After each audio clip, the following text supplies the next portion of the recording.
rendez compte, il est génial, Vincent, vous le connaissez évidemment. C'est génial parce qu'il a un parcours de dingue. On l'a découvert. Il jouait du piano dans les gares parisiennes. Ouais, absolument. Non, mais tu te rends compte, et le parcours depuis les gares parisiennes pour arriver jusqu'à ton parcours, The Voice, évidemment. Bah, je suis très content du parcours. On est content, premier album et tout. Allez, viens, tu vas t'asseoir à côté de Damien. Allez. Attention. Merci beaucoup. Attention, c'est plus méchant. C'est plus méchant, mais il va être très sympa, Vincent. Okay, il va être très sympa. Il va être très sympa. Merci de nous faire l'amitié d'être là. C'est la dernière de TPMP, même l'été. Je vous préviens, il va y avoir des grosses surprises. Vous restez avec nous jusqu'au... Vous vous rendez compte, c'est la dernière de la saison. Quoi. C'est pas vous vous rendez compte, Vincent? La pression, là, du coup, c'est ça. C'est la dernière de la saison, Vincent. C'est la dernière, là. J'ai la pression, du coup, c'est ça. Ah ouais, t'as la pression, hein, non, tu te rends compte un peu. C'est la dernière. Ouais, on va avoir des grosses surprises pour vous accompagner ce soir, quand même. Sacha, Sophie, Nicolas, évidemment Daniel, Amélie, Maxime, Francesca et Damien Canivez. Ah bah oui. Attends, je ne vous ai même pas présenté. C'était Vincent qui nous a fait l'ouverture. Et quelle ouverture? Attends, franchement, Vincent, quelle ouverture. Vincent, ton album? Ouais, ça y est. Premier album? Oui. Premier single qui cartonne, Haters. Ouais, absolument. Je suis hyper content.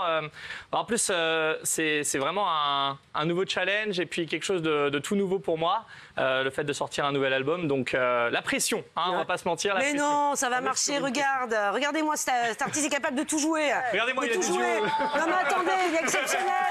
Il est exceptionnel. Merci. Et comment tu t'es mis à jouer du piano comme ça? Parce que les gares parisiennes, qu'est-ce qui t'a poussé à aller dans les gares parisiennes?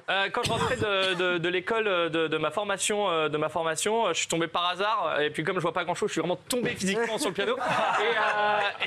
Et il y avait un piano qu'ils avaient installé la veille. Et puis du coup, je suis venu un peu tous les jours après l'école, en fait, finalement. Et voilà, c'était un peu la sortie extrascolaire, finalement. Mais t'as pris des cours? Comment c'est? J'ai pris des cours quand j'étais petit, mais il fallait un prof adapté, parce qu'avec mes problèmes de vue, c'est compliqué pour moi de lire des partitions.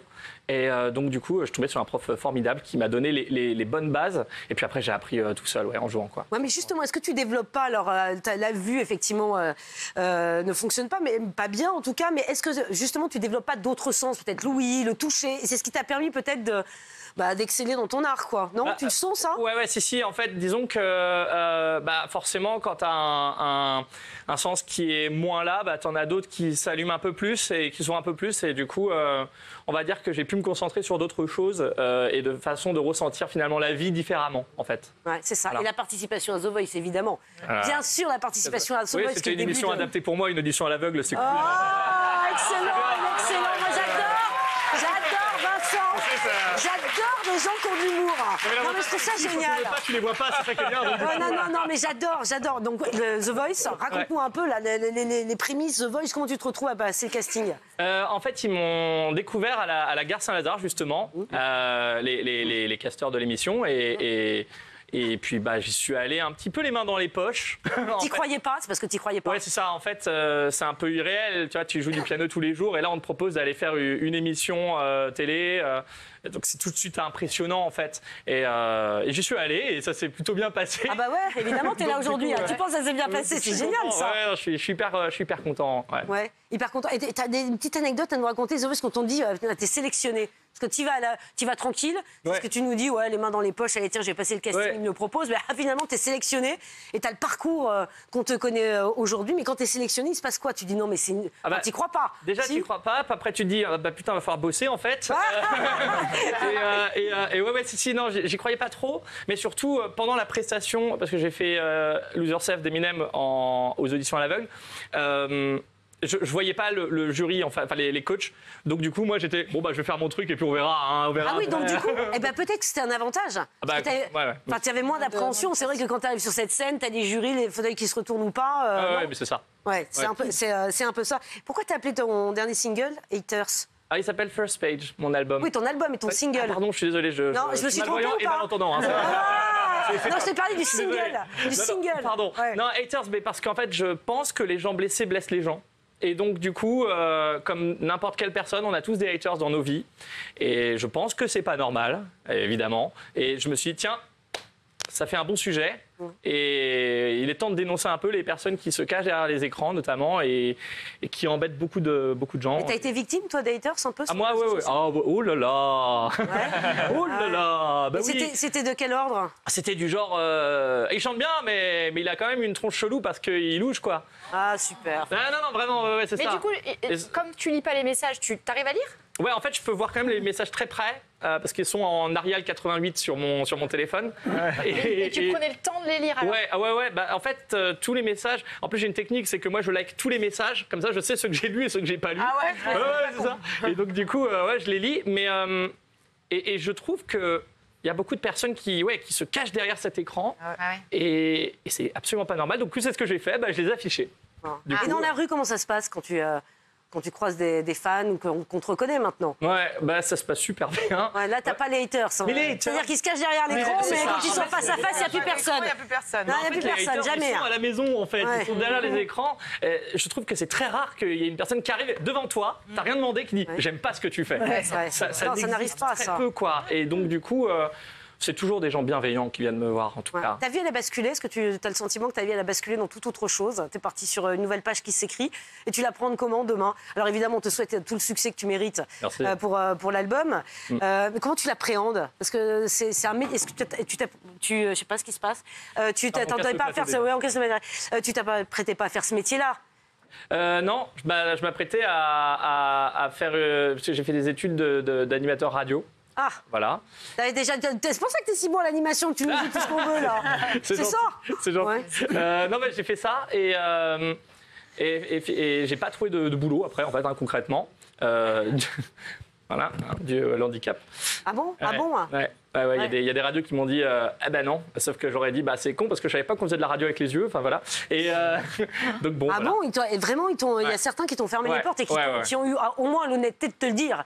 De te dire que... Des fois, c'est passé par d'autres personnes. Mais oui, voilà, ils t'ont pas dit en face, mais... D'accord. Mais bon, du coup, moi, je suis revenu à mon premier amour, qui était la musique, finalement. Et puis voilà, c'est ça. Mais sinon, pour la suite, en fait, je pense que... Déjà, j'ai sorti mon premier album, je suis hyper content. Et puis, c'était hyper important pour moi, parce que le public me connaît pour des reprises. Et là, c'est un autre challenge d'être connu, entre guillemets, pour ses chansons à soi. Pour qu'est-ce que tu as envie de raconter, comment tu vas le raconter et comment tu vas transmettre tout ça au... C'est toi qui as écrit les paroles ou J'ai été aidé sur les paroles. Aidé, parce que ça, c'est un métier parolier. Ah bah carrément, j'ai été aidé par un auteur formidable et on a beaucoup brainstormé sur ce que j'avais envie de dire, sur comment on pouvait tourner les phrases aussi de manière musicale surtout, parce que les mots, selon moi, ont une mélodie et il faut la faire matcher avec la musique que j'ai faite. Et on a, en tout cas, moi, de mon point de vue, on a réussi. Ouais, moi, bien sûr, et trouver ton style aussi, ça a été tout un travail. Combien de temps avant la sortie de ce premier album? J'ai pris 3 ans pour faire l'album. Ah ouais, 3 ans. Ouais, 3 ans, c'est... Ouais, 3 ans, c'est énorme. C'est plus que 2, ouais. Ah oui, c'est plus que 2, plus que 1, ça c'est certain. Absolument. Mais moins que 4. Donc ça. Ça te rappelle des trucs, Francesca aussi? Moi, toi, t'as fait la Starac. Sur mon album. Je commence, j'ai écrit un interlude, j'avance doucement. Mais tu sais, c'est bien, quand même. Non, mais tu comprends peut-être ce qu'a vécu Vincent, effectivement, après avoir fait The Voice, le boost de notoriété, la vie qui change, le challenge de l'album. Je trouve ça génial. Et ce que je trouve génial, c'est qu'il y a plein de gens qui disent on est pistonné quand on fait ce genre d'émission. On est la preuve vivante qu'on va vraiment chercher des gens dans la rue et c'est vraiment un destin magnifique. Donc je trouve ça super et donc là, tu as tous les bagages pour aller au top du top. Merci beaucoup. Ça te manque les gares parisiennes? Non, parce que c'est quand même... Mais non, mais... Attends, mais c'est très sérieux. Attends, c'est très sérieux. T'as quand même une ambiance, quoi. J'imagine que les gens venaient te voir, échanger. Et puis, je suis désolée, moi, j'ai déjà assisté à des gens qui avaient certainement moins de talent que toi, mais qui jouaient... Je trouve que ça décontracte l'atmosphère. Il y a une vraie mission, c'est génial, entre guillemets, de service public. Non, mais c'est vrai. Tout le monde est plus zen. T'as quelqu'un qui joue au piano, tout le monde est plus zen. Ouais, Nicolas. Il faut un casting pour rentrer dans les gares. Ouais, je crois que c'est la RATP qui fait ça pour le métro. Et toi, t'as pas passé le casting, t'as pas l'air bien informé, alors, là. Tu sais que je l'ai fait en 2014 et des brouettes, ils m'ont pas pris. Arrête. Ouais, je te jure. Non, attends, c'est génial. Mais alors, comment tu t'es retrouvé à jouer au piano s'ils t'ont pas pris? Le piano, lui, il n'y a pas de problème. Ah oui, c'est ouvert à tous. C'est pour chanter dans le métro, effectivement. Là, c'est pas les gares. Il faut une espèce de carte Et sinon, tu peux avoir des problèmes. Et oui, ils m'ont pas pris. Ah, toi, ils t'ont pas pris. Ah, bah, dis donc, bravo, la RATP. C'est pas grave. Il y en a qu'on a vu ça, quoi. Il y en a qu'on a vu ça. Et tu jouais des heures comme ça dans les gares parisiennes? Ouais. T'as fait des rencontres un peu sympas? De fou. Et il y a vraiment une communauté qui s'est créée autour des communautés de chaque gare, en fait, vraiment, hein, c'est ça, avec des habitués, avec des personnes qui viennent jouer, des gens qui s'arrêtent, qui chantent. C'est vraiment un lieu de partage, en fait. C'est vraiment devenu, la gare qui est normalement un lieu de circulation, est devenue un lieu de rencontre. Ouais. Et ça, c'est quand même quelque chose de... C'est vrai, parce que quand il y a un moment de musique, tu as tendance à te poser, à te calmer. C'est vrai. Il y a quelques gares, par exemple à Londres, même à Lyon, où il y a comme ça des pianos. Et quand tu es stressé, tu es dans ton activité, tu es dans tes problèmes quotidiens, et tu te mets autour du piano et tu te dis, ouais, il joue bien ou il chante bien. Et ça fait du bien. Ça fait du bien, Damien. Je t'en supplie, arrête. Ça peut être deux... Alors, Damien, lui, il va râler parce qu'il est dans les gares tous les jours. Il n'est jamais tombé sur toi. Ça le fait chier. Jamais. Les trains ont tellement de retard que j'ai eu le temps d'apprendre tout l'album des Beatles. Ouais, c'est ça qui a c'est ça. tu connais. Ok. Ouais, non, il prend le train tous les jours. Ouais. Tu créais le buzz à la gare, il y avait du monde de plus en plus. Tu sentais qu'il y avait un truc qui se passait ou pas? Ouais, oui, ça s'est fait au fur et à mesure. Je crois que le record que j'ai avant The Voice, c'était 500 personnes. Ah ouais. Ouais, ça. Ah ouais, 500 personnes. C'était des mini-concerts, quoi. Ouais, vraiment, c'est ça. Et c'était trop marrant parce que les gens prenaient des photos, etc. Ils me disaient, mais on t'a vu quelque part? J'étais, bah oui, ici, mais c'est tout, vraiment. Et les gens venaient, en fait, s'arrêtaient, faisaient exprès de s'arrêter. En mode, on espère que Vincent, il est là et tout. En revanche, les gosses, c'est un message personnel, les gosses des autres qui jouent très mal au piano. Sont priés de s'abstenir. D'accord, ok. On a compris. Je voudrais qu'on écoute. Est-ce qu'on a un extrait du single de Vincent? Voilà.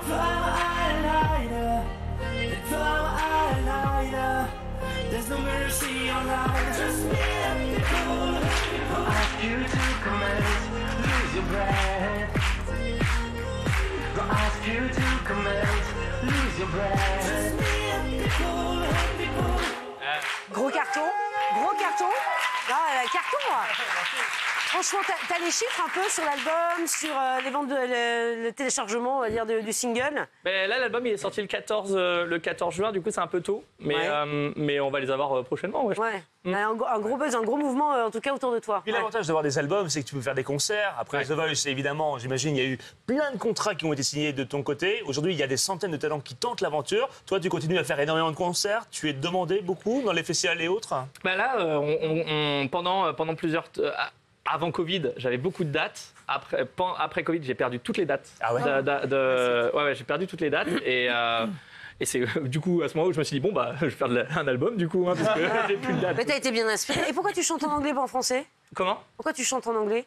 Parce que en fait, j'avais envie de faire de la musique pour le monde et la moitié de l'audience qui me suit sur les réseaux est internationale. Ah, ça c'est pas mal. Comment ça se fait ça? Tu l'expliques comment? Bah par Eminem, je pense, par la vidéo de The Voice qui a fait le tour du monde. Et c'est grâce à cette vidéo que je reçois des messages de Japonais, de Brésiliens, voilà. Et donc du coup, je me suis dit, il faut que les personnes puissent comprendre toutes les paroles. Et donc voilà. Ouais. Incroyable, hein? Incroyable. T'es allé en Bulgarie? Parce que je crois que t'es bulgare, hein? Ouais, absolument. Ouais, je suis adopté français. Je suis allé en Bulgarie. J'ai fait la première partie de Gims en Bulgarie pour les Francopholies en 2018, je crois, ou 2019. Ouais, 2018. Ouais. Et sur scène, comment ça se passe? Toi, justement, parce que tu parlais et tu le dis effectivement, t'as vu effectivement un peu, comment dire, t'as une petite cécité, quoi, voilà, au niveau visuel. Comment ça se passe sur scène? On t'aide ou tu restes autour de ton piano, de ton synthé? Comment ça se passe? En fait, j'ai l'avantage, c'est d'avoir un bon sens de l'orientation. Donc du coup, souvent, je fais un tour de la scène, histoire de prendre bien mes marques, mes repères. Et après, du coup, je suis assez autonome. Là, sur les concerts, je suis surtout avec toutes mes machines autour de moi. Donc mon piano, mon looper, parce que je fais du beatbox, de la loupe, voilà. Et donc j'ai tout autour de moi. Comme ça, je me suis fait vraiment mon bureau, mon studio chez moi et sur scène, quoi. Ah oui, sur scène. Voilà, tu restes dans un périmètre. Pour l'instant, c'est ça, ouais, parce que. Puis sinon, je vais un peu devant, puis après, on crie stop, et puis je fais d'accord. Et ça s'amuser, quoi. Ouais. Ah oui, non, tu fais attention, quoi. Il t'accompagne, effectivement. Le service de sécu qui est derrière, qui est en mode attention, on est prêt. Ouais, non, c'est génial. Ce que j'adore chez toi, c'est que t'assumes cette cécité, t'en ris. Bah, je trouve que c'est génial parce que c'est aussi un message à faire passer à toutes les personnes effectivement qui ont une cécité ou qui ont un handicap. Voilà, toi tu le prends avec le sourire, tu en fais une force. Ouais, c'est important d'être en accord avec ça parce que de toute façon, c'est comme ça. Donc, à un moment donné, soit tu restes renfermé et ça existe. Il y a beaucoup de personnes handicapées qui vivent très mal leur handicap. Et de l'autre côté, on se dit, on peut se poser aussi et se dire qu'est-ce qu'on peut faire avec ça? Où est-ce qu'on a des forces et puiser là-dedans pour trouver les problèmes et essayer de les résoudre, quoi. Ouais, non, c'est génial. Ah, tiens, on va jouer un petit jeu. Les chroniqueurs aussi adorent jouer au petit jeu. Qui est le meilleur de The Voice? Alors attendez, on va vous. Allez, Vincent, je sors, salut. Vincent, je t'explique. Non, justement, parce que tu vas choisir. On va t'afficher deux noms à chaque. On va t'afficher. Je vais te les lire. Deux noms sur l'écran et tu vas devoir choisir un des deux noms, d'accord? Tu veux que je me fasse des ennemis aujourd'hui, c'est ça le problème. Ouais, c'est ça. Ou des amis. Attends, tu sais pas. Vincent. Alors je te mets. Attends, là. Vincent Vinel ou Lissandro ou Xi? Ouais. Si c'était des questions faciles. Oui. Tu dis quoi? Ah non, mais c'est Vincent qui répond, pas toi, Damien, on s'en fiche. Toi, il peut répondre. Ça m'intéresse. Non, mais attends, c'est génial, tu joues pas du piano dans les gares. Bon, alors, t'as pas gagné, t'as pas fait The Voice. Oui. Dis-moi, alors Vincent, tu dis quoi? Vincent Vinel ou Lissandro? Vincent ou Lissandro? Je pense que pour différentes raisons, je pense que les deux sont à égalité. Lissandro, il a gagné la saison 6 de The Voice. Je dirais Vincent Vinel. Ouais. Tu dis, d'accord, Vincent Vinel, t'as raison. On n'est jamais mieux servi que par soi-même. Absolument. Alors maintenant, je dis. C'est important d'être son premier public. Non, mais t'as raison. Alors attends, donc on dit Vincent Vinel ou Louane? Non, le concept de T'as compris.